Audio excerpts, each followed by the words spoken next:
Hello students, welcome back to KB Rai Academy online study channel. Myself Ramasis Maurya, your physics teacher. In previous video, we discussed about Kepler's law of planetary motion. In this video, we will use the Kepler's third law of planetary motion to derive the formula of force for a planet. Newton used Kepler's third law of motion to find the gravitational force for the planet. Let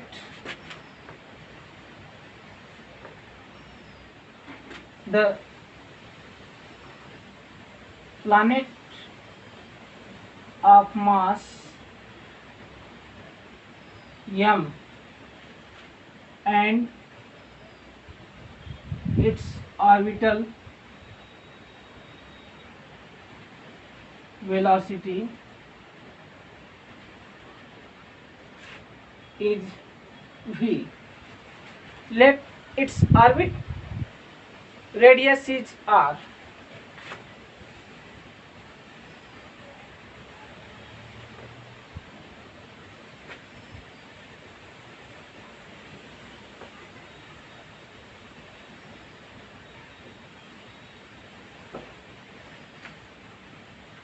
As we know that for every circular motion, a force acts toward the center of the circle. So then the force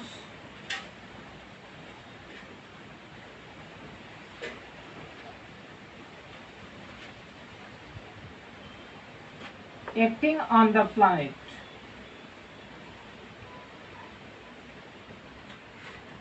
F is equal to mv square upon r. This is the centripetal force which acts toward the center of the circle. Let the time period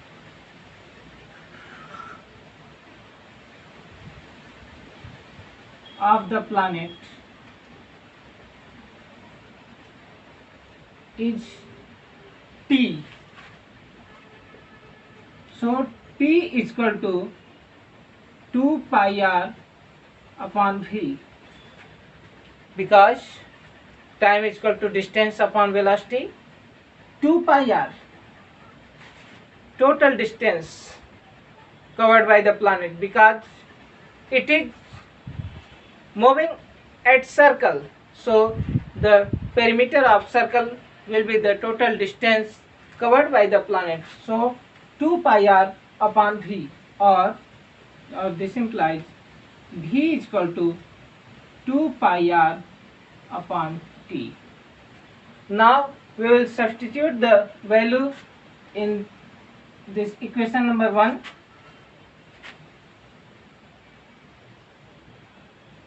Substitute the value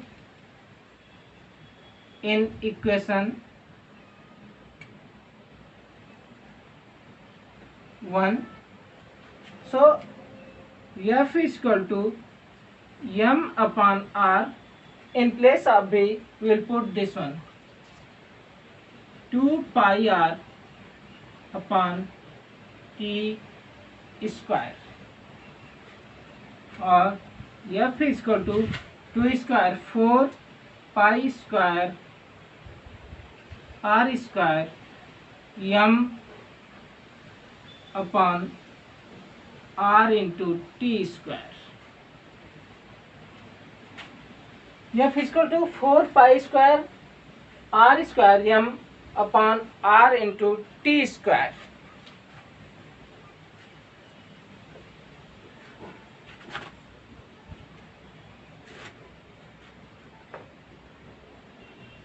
Multiply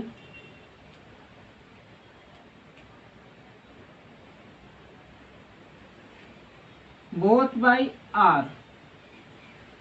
So F is equal to 4 pi square m r square into r upon r into t square.